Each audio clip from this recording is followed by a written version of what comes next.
Hey, we're back again. The Sports Bag Bros are on the set for another day number 2 of the week, episode number 13. We're hoping not to be so unlucky this time around. We've been lucky all along. There's bad weather here in Florida. It doesn't matter because Bias is in Chicagoland. He's Bias. I'm Trav, and the Sports Bag Bros are on the set. This is our podcast. We're trying to do this thing 4 days a week, Monday through Thursday. This is the second day of the week, Tuesday. This is where we are. So we have our sports lined up for you today. As you might have seen on the thumbnail, we're going to get into that little mythical matchup between the McDonald's All-American team and the WNBA. But we're not going to stop there. This is a sports channel, so we're going to get into it that way. Not only are we going to do that, we're on YouTube. And if you are watching us on YouTube, you know to hit the like button. That's more important than even subscribing, but we want that as well. It gets the algorithm out there so we can have the conversation of sports with you all of the time. In addition to that, we're on Instagram. We're also on Twitter. We're on Spotify. So if you want to check us out there, look us up during your long workout, long walk, or short walk. Make sure you check us out there as well. We're also on Apple Podcasts, Google Podcasts, and iHeart. We're moving around and we're doing big things. So without further ado, we're going to let you know just a few things. We talked about that McDonald's All-American game and the WNBA. In addition, we're going to talk about baseball today because now everything else is done with the exception of the NBA draft, and we will talk about that in future episodes, which means pretty much tomorrow since the draft is afterwards. And we have a little Canelo Alvarez sighting. Shenanigans, as they call them. I'm Trav, he's Bias. Bias, let them know what's up after we hit our new intro.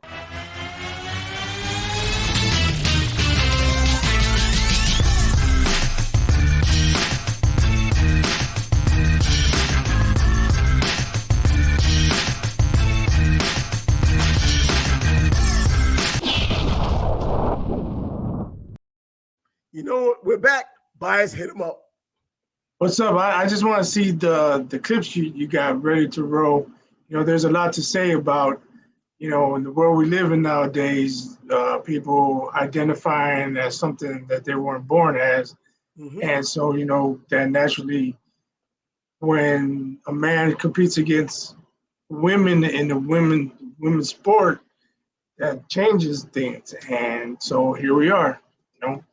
Yeah, so if you want to call fair, whether it's trans or whether it's someone who thinks that women should play along with men, even if they're not trans, well, we have things out there that kind of give a comparison, contrast, and you can make your own decision if you don't use your common sense and already have that decision made. And to that end, call trans, but if they got something dangling between their legs, they're a man.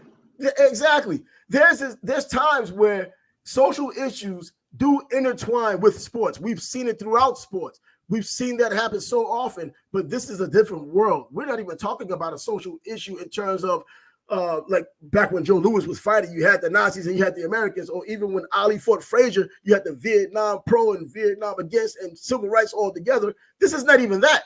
This is gender. This is something that supposedly is basic, but they're making it a lot more difficult than it really used to be, or more difficult than it actually is.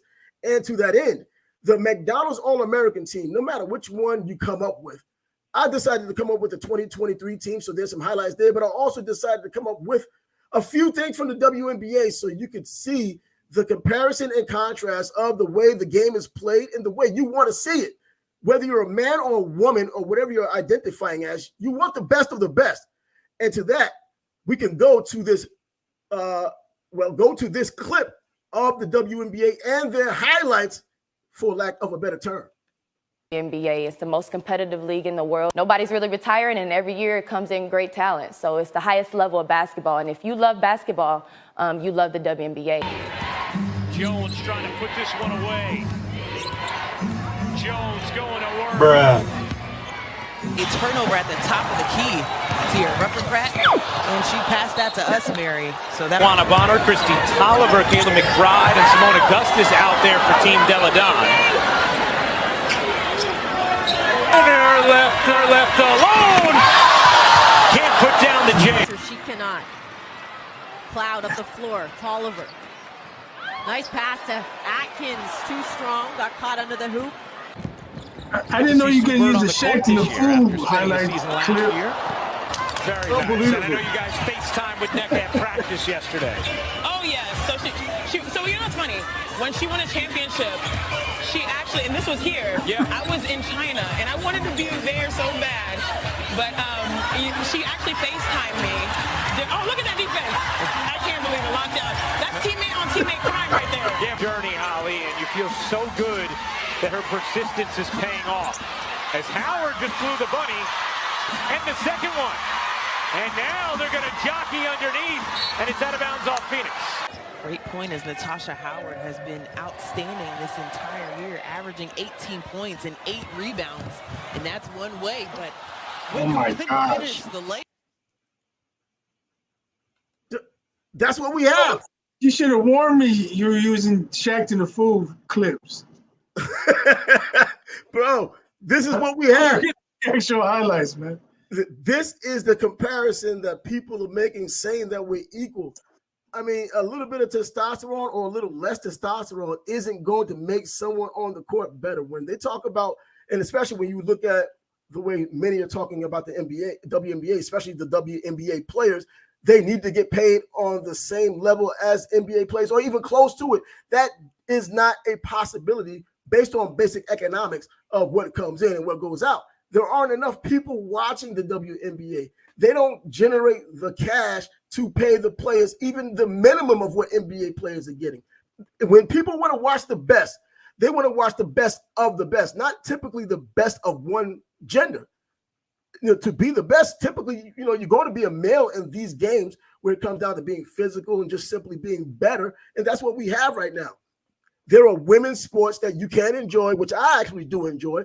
I'd rather watch women's tennis than men's tennis. You know why? Because there actually isn't that much power. And then there's more aesthetics to it. But I watch women's tennis because of that. Women's track, I can watch. Women's gymnastics, I can watch. Not the NBA and all of these things they're trying to force down our throats. Yeah, I think, you know, if you watch an NBA game, you follow the playoffs, you follow the finals, and then you switch over to the WNBA, it's a totally different product. I'm sorry, it's just not as exciting. You know, NBA has the greatest athletes, although Jokic may not be the greatest athlete. He's highly, highly skilled. And in the WNBA, you just don't have that type of athleticism. You know, you have great players, but, you know, from top to bottom, the talent level is just not there.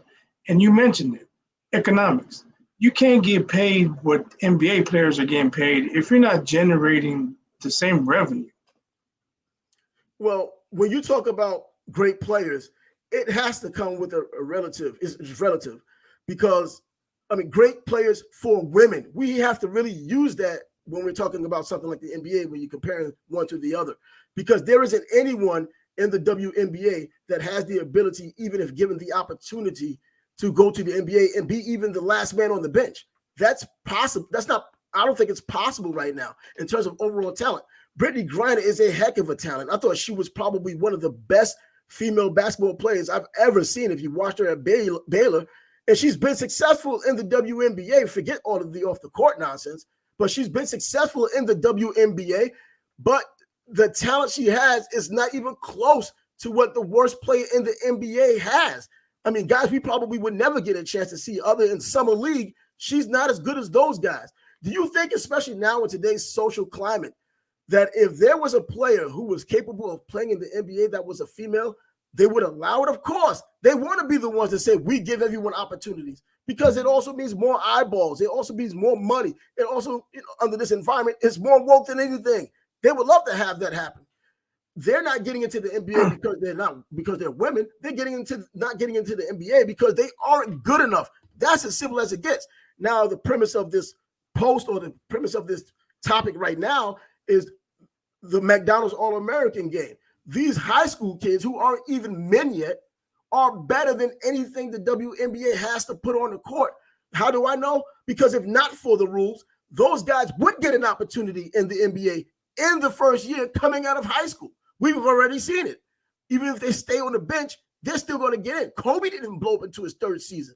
But Kobe still was in a game, got minimal points and minimal time as the phenom he was coming out of high school. LeBron James speaks for himself. Going back to Moses Malone, same thing. Dudes can go out there and play immediately from high school, and they'll go through their trials and tribulations, but they'll get their opportunity. There isn't a woman who's already established, whether it's Candace Parker or even the greatest woman I think ever played basketball, which is Cheryl Miller, who wasn't around for the WNBA. She doesn't get on an NBA team. Not even a chance. Yeah, you're right. I mean, facts are facts. And, how about we set up a pay-per-view, Kwame Brown versus Brittany Griner? Oh, God. Let's see what happens. The loser. We'll see what happens. Well, the winner goes to jail. That's where Kwame's going. The winner gets handcuffed. Why would he get handcuffed? And you saw this play that we just had when we showed the WNBA players going through their thing. And one of them just happens to be a few clips from their all-star game. This is supposed to be the best of the best. You're missing layups and you're doing all types of things that aren't becoming a good basketball. Trav, come on, Trav. You can do the same thing with NBA.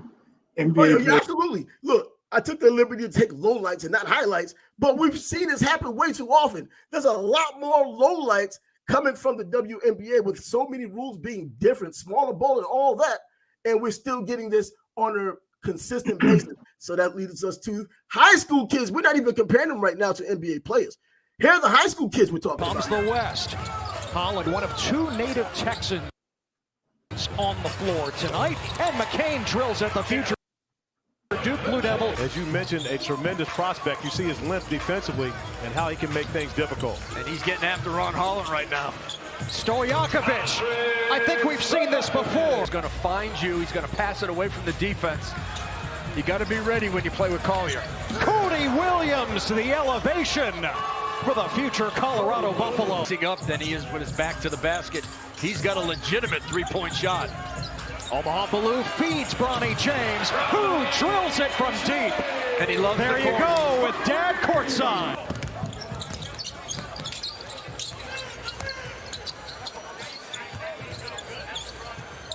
Wagner to Edwards, a Kentucky connection. It's a three. And there we go right there. It's a three. But I wanted to show, obviously, took the liberty to be a little bit more biased than I should have been. And not you, but real biased than I should have been by showing the bloopers of the women. But come on, with all things equal, do you see I don't have to ask you. You're probably the basketball aficionado here between us. So you see the difference in play, whether it's speed, whether it's handle, whether it's shooting. You saw the differences. So me making a blooper video and accentuating how badly they play, or just having the natural high school kids not playing for a long time, like these women, they play overseas and they play in the WNBA. So they're playing all year long. These kids here, the AAU circuit, they're just getting started because of their high school careers. They're just getting to college. They aren't finished products. Yeah, I didn't have to see your Shaq to the Food clip to come to a conclusion that I believe the high school boys would be the WNBA team. It's just part of life, In certain aspects, men are stronger, men are quicker, men are in most sports are going to be better. That's just the bottom line. Yeah, and the issue is there are people out there who want to go back and forth. They really want to contest your thought process when it comes to something like that. When sports is specifically bigger, stronger, faster, almost 100% of the time. Whatever the sport is, it's bigger, stronger, faster, nearly 100% of the time. Now that they've added chess and checkers to sports, well, bigger, stronger, faster probably doesn't apply, but you know what I'm talking about. So I just thought I'd throw it out there because there will be people out there who believe that the WNBA players deserve more than what they're getting. They need to stop with we need to get paid the same. No. That's outrageous. And get paid more, but not the same. And I mean more, that's relatively speaking based on what's coming in, which they've been taking a loss since they've been in the WNBA. Since its existence, they've been subsidized by the NBA. They're losing money every single year. And the same people who complain about lack of fairness, lack of equality, the women aren't supporting their own product. Right. These are the people who are complaining. Support it. If as many people who complain supported, we wouldn't have as many issues. They would get paid even more. And the NBA would not have to subsidize them just as much. So, yeah, that's something to at least chew on. And I'm sure as long as this type of environment we live in sports-wise continues and socially because of the LGBT and the trans deciding they wanted to play sports and dominate, the man who probably came in the 700th place is now number one in whatever female sports he chooses. That's going to be an issue moving forward. We're going to be speaking on those things, and rightfully so. If you're a male competing with women, shame on you, man. You're scum. You're scum of the earth, man. I don't care. I don't care how you identify. I don't care how you see yourself in the mirror. You are a man playing against women. It's not right. It's not right. And this has become a thing just over the past couple of years. 25 years ago, this wasn't a thing. Maybe it was something in the back of someone's mind, but it was not a thing that we had to really worry about. We didn't have to worry about it in the Olympics. We never had to worry about it as professional athletes. And now this is like come like a storm. And the same women who used to fight for these people who were considered, targeted classes like LGBT and all of those, well, they're taking those very rights from the real women. You know what I mean? Why don't they get their own events? Having an all trans event where they compete against each other. Now we're talking fair. Yep, but then there's going to be a problem there because now you're treating us different. Guess what? You are different. Don't act like this is something new. You are different. You were different 25 years ago. You're different now, if that's what you're talking about. If you're talking anything outside of man and woman in sports in particular, you're different. Anything in between is different. That's not the norm. We're not going to create a new norm because it's your new normal. Society is going to stay what it is. It's going to be as screwed up as it is, but normal is still normal. And we can see when you have to take drugs to either lower your testosterone or raise your estrogen, that's not normal. So anyway, we can talk. I do have a question, though. Why wasn't there outrage when Bruce Jenner won Woman of the Year? I don't care. Call him Caitlyn, Karen, whatever. There was an outrage. There was an outrage, but it was only a section of people that were outraged about it. But I'm saying it wasn't like people weren't livid. How does a man win Woman of the Year? A man we all know. Gold medalist. That we saw right before our eyes in 1976 for those of us who are old enough to remember. Bruce Jenner on a box of Wheaties. Yeah, I'm boxing on the Wheaties box. Unbelievable. He was supposed to have been the example of a man's man back then. Things have changed. I don't think this thing just all of a sudden came. This is one of these things. That's an understatement. Another what? Understand exactly, man. Understatement, yeah. This is something that he obviously had been thinking about his entire life. I don't think it just started once the camera's in his face all the time in the Kardashians. This is something that he probably harbored for years, was afraid to come out, rightfully so, because people are nasty and mean, can be mean. But now he's standing out there. He's doing what he's doing. He's holding his own because of it. But it doesn't. I'm not saying he didn't have the right to make the change and all of that. I'm just saying don't recognize him as Woman of the Year. Absolutely not. But there was a segment of people out there, probably the people considered far right-wing people, conservatives and whatnot. They were outraged. It's just that the other people were trying to make it all-inclusive and made it seem like it was some kind of normal thing to do. And what's more normal than that is Zion Williamson. Well, Bang Brother number one. What's going on with this guy? We spoke about him just last week. And what's going on with this corn? I don't know if he can say it or not on here, what he's doing with this corn star. And we thought it would go away. No, it's getting worse. Yeah, lucky for him, her Twitter account has been suspended. So she can't continue to go at him on Twitter. But her latest tweets talked about threats, and it's going to get ugly before it gets better, in my opinion. Man, it's a bad spot for him being a young guy, but you know what? You're old enough to know stupidity like that. I don't know if you're that naive to know that women could do these things. This wasn't your girl. This was just some side chick. You had the money. She wouldn't be with you if you did not have the money. You know what I mean? She didn't consider herself a side chick. She didn't consider herself a side chick after she considers herself upset that he has a baby out there with somebody else. This is insane how all of this is going down for him. She's telling the team to trade him as if she has that kind of power. That's nuts, man. That's nuts. Get him out of New Orleans. Okay, so now he's not in New Orleans. It still happened. You're Right. still going to see him. The world's a lot smaller now than it used to be 50 years ago, 80 years ago. You're right around the corner from somebody because of social media. So he's not going anywhere. I wonder if she's only his place of business changes. The circumstances don't change. He's still having a baby with his girlfriend. Yep. And she's still, man, I gotta watch what I say.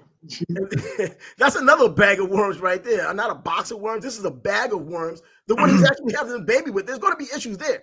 There isn't a marriage happening between those two. Get real. He's just going to be the latest baby daddy in the NBA. You know the old saying, you can't turn her into a housewife. Yeah, and that's true. And now you got two of them. And neither are housewives, but one is at least knocked up. One of them thought she had housewife. She was housewife material, I guess. And she's talking about how she was hurt and how he messed her up. I don't know. Well, the only one who was really loyal to their wives that I can remember, and probably know more factually than not, was what? AC Green? Was he the one that just stayed with his wife? We know that's it, virgin and all this other stuff. But yeah, this is the NBA. This isn't your daddy's NBA. By the way, your daddy's NBA also had Wilt Chamberlain involved, so that's not as pristine either.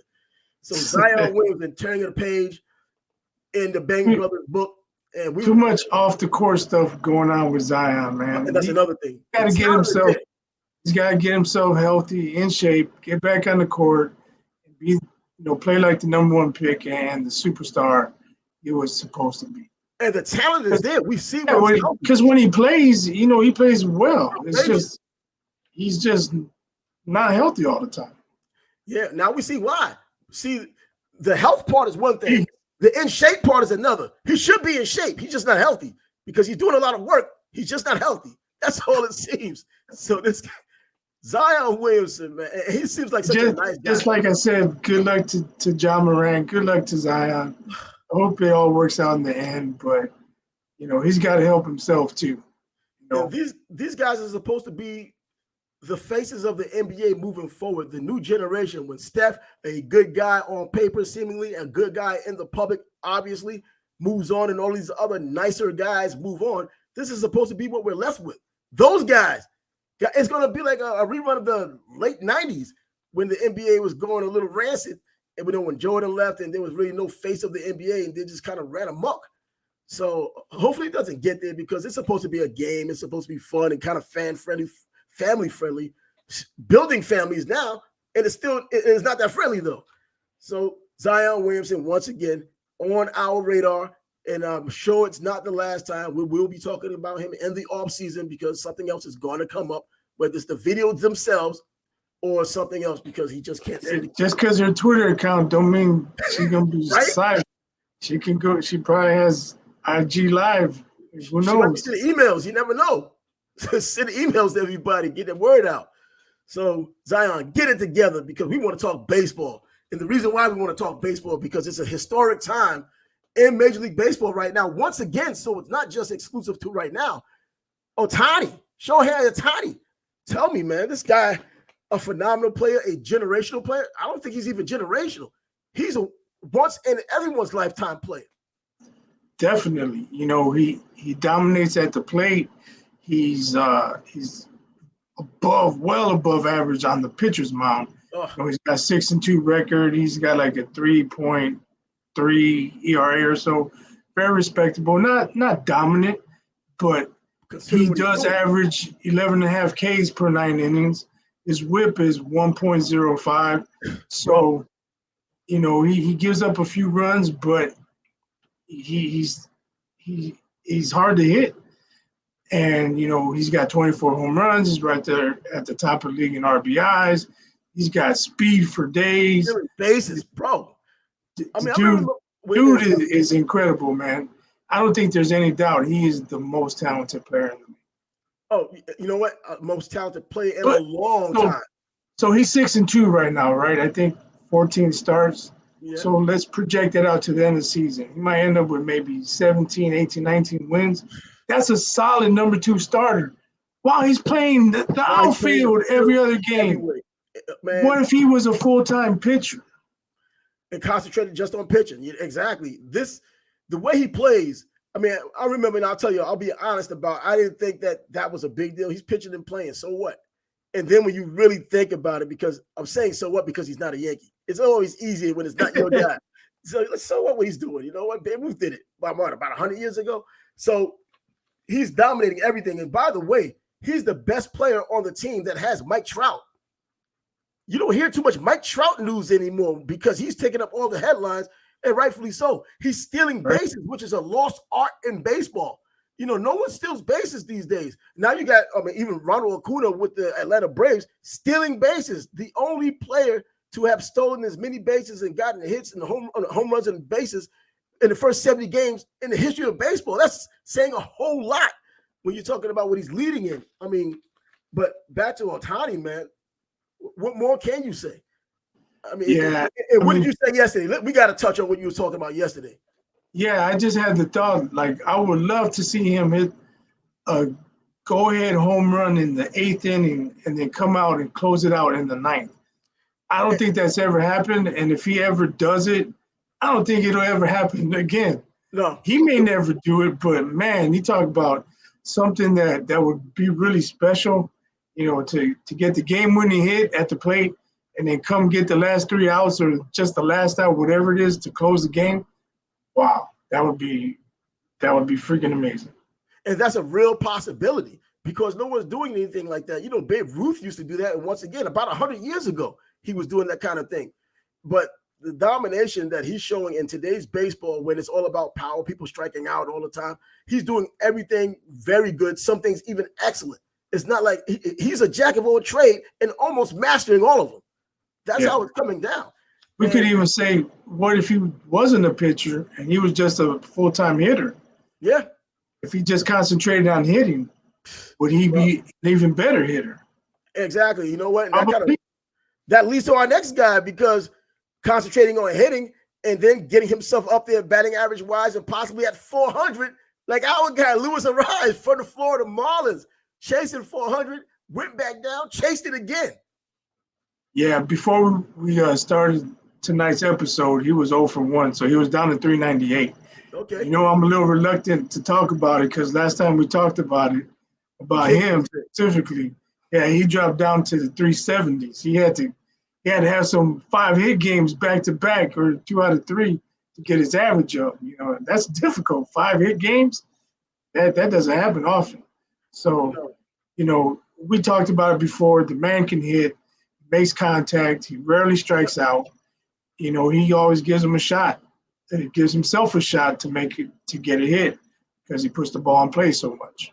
And that's the nature of baseball for him because we know what baseball is now. Everybody's striking out because they're swinging for the fences. We don't have the guys who we grew up with watching, making contact, and even on occasion putting the ball out of the park. You know, like Don Mattingly used to do that. Wade Boggs, Tony Gwynn, come on, the guy put the bat in the ball so many times. He could see the spin and all of that. He just knew where he was going to hit it. We don't have hitters like that because it became so much more of a one-dimensional game, making parks a little smaller so balls fly out of the park, these bandbox stadiums they have now. And he keeps it in play, just 2 home runs because he just got a home run the other night. And as you mentioned, 5 hits, 5 for 5 yesterday will put him back at 400. But he's done that now 3 times this season. And the last player to have done that was Dave Winfield. But apparently not for him. Yeah, exactly. 5 times. 3 times it's happened, 5 for 5. And we haven't even hit the All-Star break, which is next month in July. Dave Winfield did that back in 84? I think it was. He did that in 84, 85, where he hit 3 times throughout the season. He had 5 hits in a game. And he settled on a 340 batting average that year. You know, I don't think he was even up out of 400s. Now we're talking about a player playing for the Marlins, and he's powering these Marlins. I think in the last 10 games, it's 7-3. Obviously powered by him because the Marlins were not supposed to be this good this year. Yeah. Well, as far as stolen bases, I think the new rules have contributed to that. Yeah, that's true. You know, the pitcher can only throw over 2 times. And, you know, I like it. It helped the pace of the game. You know, games aren't 3.5, 4 hours long anymore. And I'm all for it. And they got speed back in the game, at least on the base paths. And I think it's good for the game. I've always been a purist. When it comes to other sports, I get a little begrudgingly at times when some changes are made, like the NFL, there's 16 games, there's 17. Like, oh man, they thought about having 18 at one point.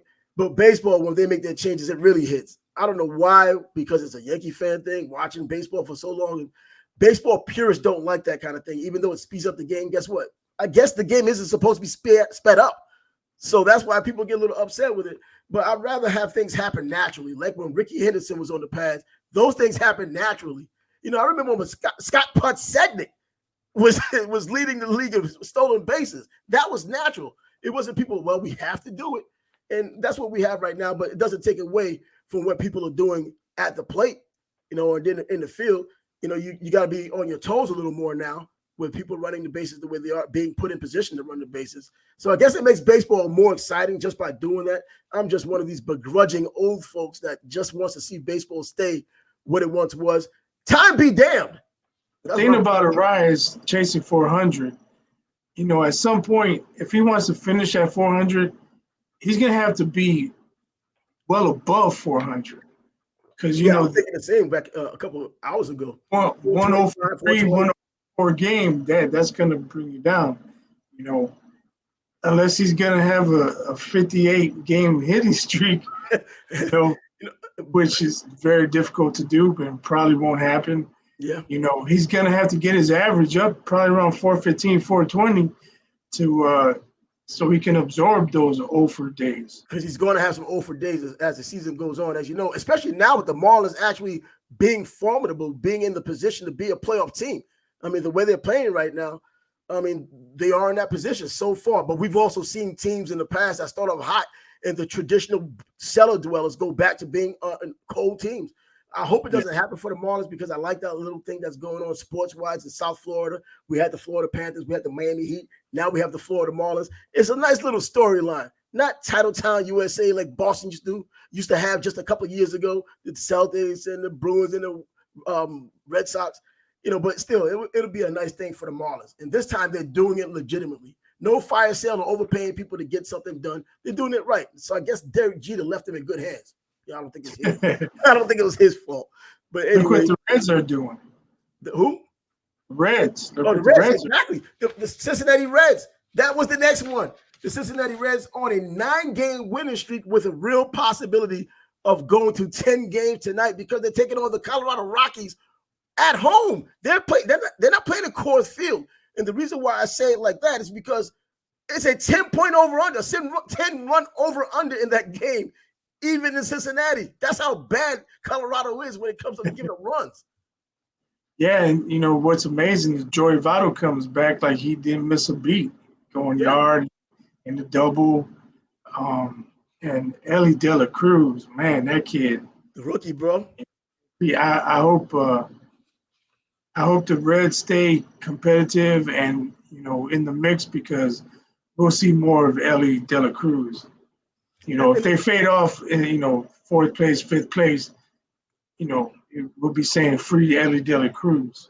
You know what? Free him and let him go to New York where he belongs. The Yankees, by the way, not the Mets. So, yeah, let him go.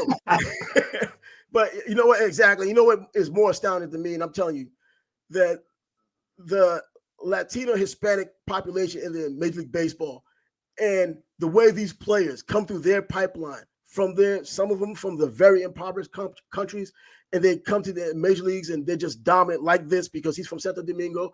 And you think about what we have here in the U.S. when it comes down to travel baseball, paying thousands of dollars. These wealthy people, some people who are not so wealthy, but still mortgaging their future or their kid who may have some ability, paying all of this money for travel baseball while these guys in these other countries don't have that wealth, and they're still getting to the major leagues faster than Native Americans, not Native Americans, but people who are native to America. I mean, it's insane the talent that's coming from whether Panama, Dominican Republic, Venezuela, everywhere. Yeah, and as far as Cruz, I mean, the kids beat out 2 ground balls. You know, you don't see that every. You know, what's that? But yeah, the speed. I mean, yeah, he already has. Yeah, I haven't seen that. Talked about stolen bases earlier. He has 6 stolen bases. You know, he's only been up a couple of weeks and he's made a big splash. You know, I'm sure the league will adjust and he'll have to make adjustments too. But I mean, you see all the talent there. That kid is special. 21 years old. That's it. but he's like 6'4". I mean, these are the shortstops we have. There aren't any more Ozzie Smith shortstops out there, just short guys that are agile. You have 6'4" guys moving like Ozzie Smith at the shortstop position. And then he has the power. Then he has the speed. You know, Ozzie had 30-something home runs in his career. Bo Jackson had that in a season. His home run that he hit was the hardest hit Reds baseball all year. See, I didn't know that part.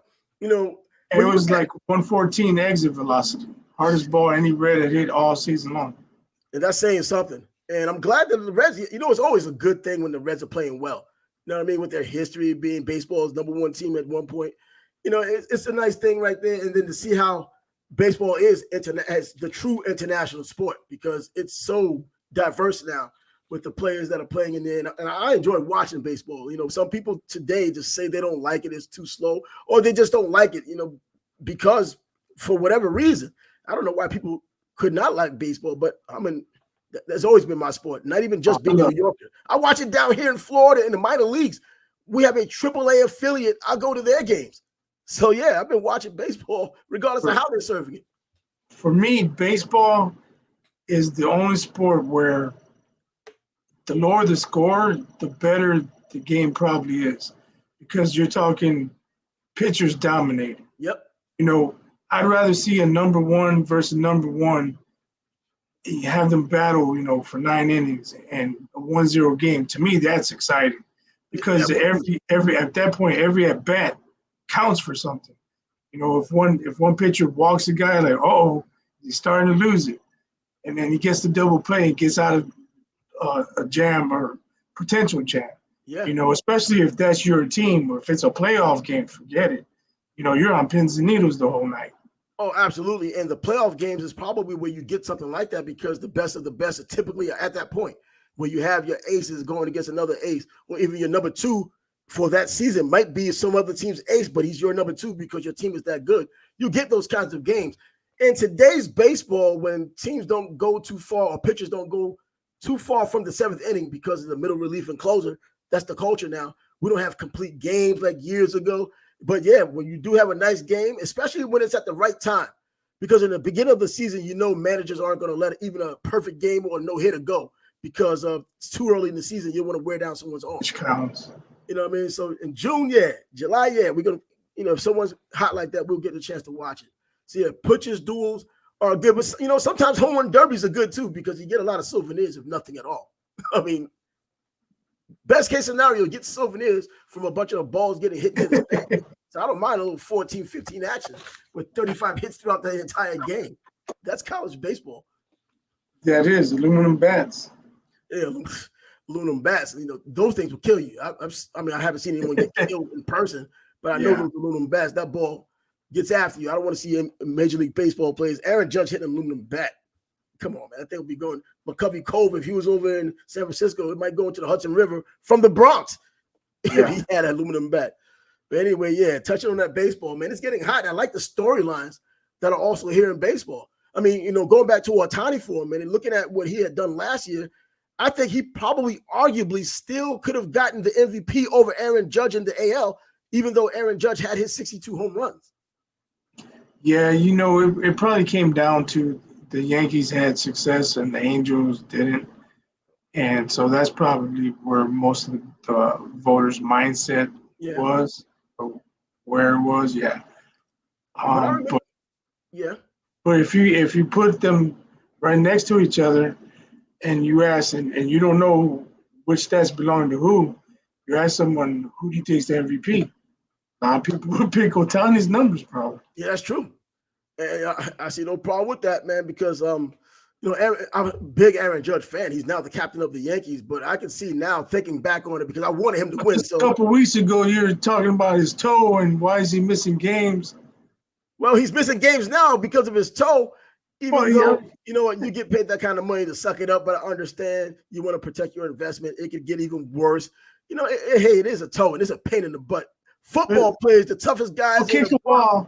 Go kick a wall, and then let's see if you play some softball. Exactly. That's what I'm saying. That's a pain, bro. I'm about to say football players have a high threshold for pain, and turf toe puts them out for weeks sometimes. So I understand. I played semi-pro football, bro. I felt the pain. And I felt like not playing several times. But, you go out there and you kind of like lip around because of the fun of it. We're not professional athletes. We're half-ass athletes. That's why it's semi-pro. But that's why we went out there. That's what happened. But, yeah, Ohtani, man, I think he legitimately could have gotten it last year, but I'm glad Aaron Judge did. But Ohtani he's definitely getting it this year. I mean, without a question. Yeah, he's going to get consideration, that's for sure. Yeah, Still a lot of baseball to be played, but if he goes at the rate he's going, who's going to put up numbers to match him? Oh, no one. And who's going to put up numbers moving forward to another sport? Like Dalvin Cook trying to get with DeAndre Hopkins. Come on now. Who's going to put up numbers between those two guys? How can they meet in the middle and play for the same team? As you say, Dalvin Cook wants to play with DeAndre Hopkins when there's a salary cap out there and everybody wants the highest dollar. Yeah, I don't know if Hopkins is for it. I don't know if he's spoken to Cook, if they're going to collaborate and, go to the same team. But, the numbers have to make sense for each player, And the team. Cook might say, hey, I'm going to get this from this team, but is Hopkins going to get what he wants from that same team? Exactly. So I don't know. I mean, it would be nice for them. You have incredible weapons on the same team, but I don't see teams calling them both up. I don't think it makes sense to call them both up. I mean, because first of all, the kind of team that may have that salary cap space is likely a team that's probably not in contention. These guys want to try to go to the best team possible to try to win that ring. You can only get one or the other, I think, under those circumstances. All the creativity in the world, I don't believe is going to give them an opportunity to play together when one just turned down an $18 million deal. You know what I mean? Well, he's not going to get $18 million from his previous team, and he's moving on to this team now. I just don't see it happening. Yeah, that's what I'm saying. DeAndre might say, hey, you're my boy, but I'm getting X amount over here. I got to do what's best for me. Well, let's see where these two are going to end up because they're making a buzz. Not exactly Stephon Diggs kind of buzz, but they're making a buzz. And as camp is getting close, now we're talking about next month. They're free agents. They're free agents. That's the difference. Yeah, that's the free agent. They were in camp. We don't know what they would be doing. Well, they got to get on the team. I mean, camp starts next month. I'm just saying they got released, so they can't really cause any problems. They need a team. Oh, yeah, they need a team. The point is, if they keep going with this wanting to get on the same team, playing together, but this narrative of being together, not again, but together, period, they got to come to some conclusion. Which team do they want to go to? Which team may even be on the cusp of doing something, and it could use a running back and a wide receiver that can get them over the hump. A defensive team that needs a little bit of pop. That's what you're talking about. A defensive team that's not necessarily doing anything offensively that can use these two guys to put them over the hump, and they may get a chance at a playoff, get hot at the right time, and have one of these lovely stories like here in Jacksonville. With Calvin Ridley now is the number one receiver in Jacksonville, Florida for Trevor Lawrence to throw to, and Christian Kirk being the legitimate number two he should have been when he was overpaid to be the number one guy last year. So I think, they can find a spot, but I don't think they can find a spot together. That's probably I don't think so either. They aren't Siamese twins. And with that, we can go a little bit into Deion Sanders real quick. The amputation, possibly amputation of his left foot. Pretty bad stroke for Deion. He's been in this situation before at Jackson State, but he got away with it. This time it might be for real. Yeah, it's unfortunate, the blood clots and, causing him to lose toes, now possibly the amputation of his foot.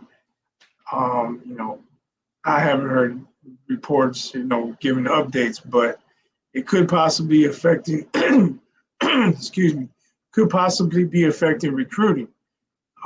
Just earlier today, a big offensive lineman from Colorado committed to play at Nebraska. Oh, really? You would think Deion would shut the borders on Colorado after. It. So, unfortunately, it is what it is.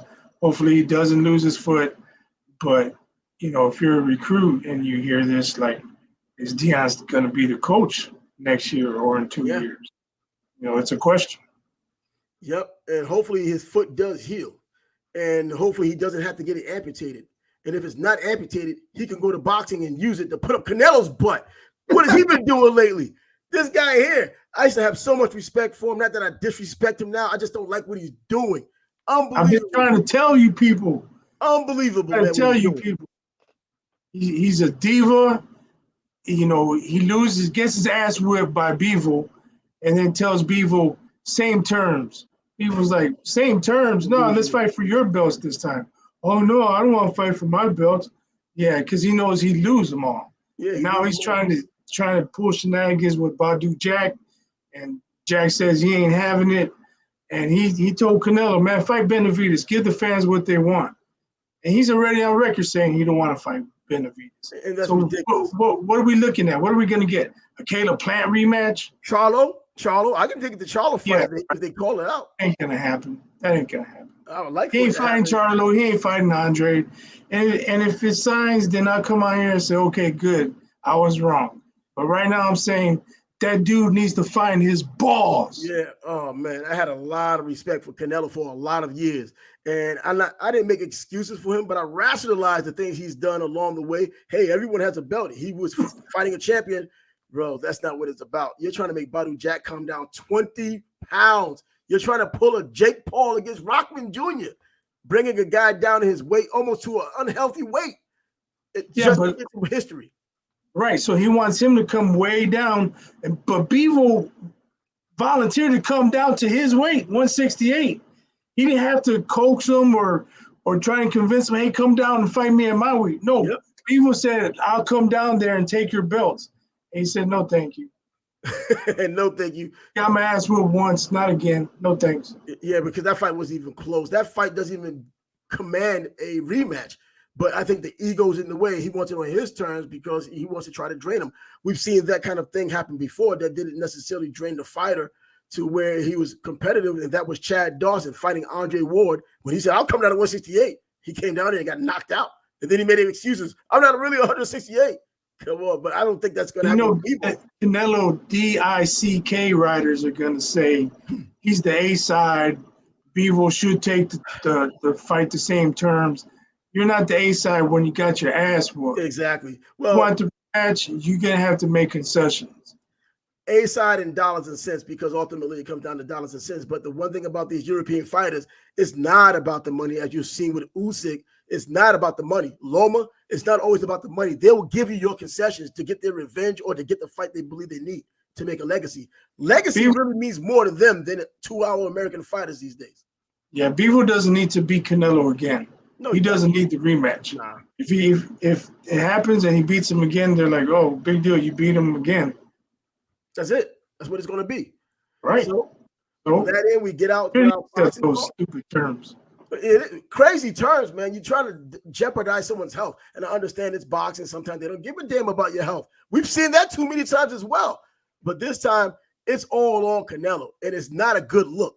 The only way he can squirm his way out of this is fighting either Charlo or Benavidez. Anything else doesn't matter. Another John Ryder, even if he plays or fights beyond his ability, does not count. He has to fight someone with a pulse, someone people know, and someone people want to see him fight. And we need to see it soon. And Mexican Independence Day in September is the day we need to see it. He's always fighting anyway. Why not now? So our Trav, he's biased. Episode 13 is in the book of the Sports Bag Bro podcast. How come at the end of the day, it's like I can't even remember anything. Sports Bag Bros. Yes, Sports Bag Bros podcast, episode 13. Bias and I came and brought it to you. Make sure you subscribe to the channel. More importantly, as I said in the beginning, make sure you give us the like. The like gets the algorithm out there, and everyone else gets to enjoy the podcast as well. We're on Instagram, we're on Facebook, we're on Spotify, we're on Apple, we're on Google, and we're on iHeart. It's all in the description if you want to check it out there. Until next time, I'm Trav. He's biased. See you tomorrow.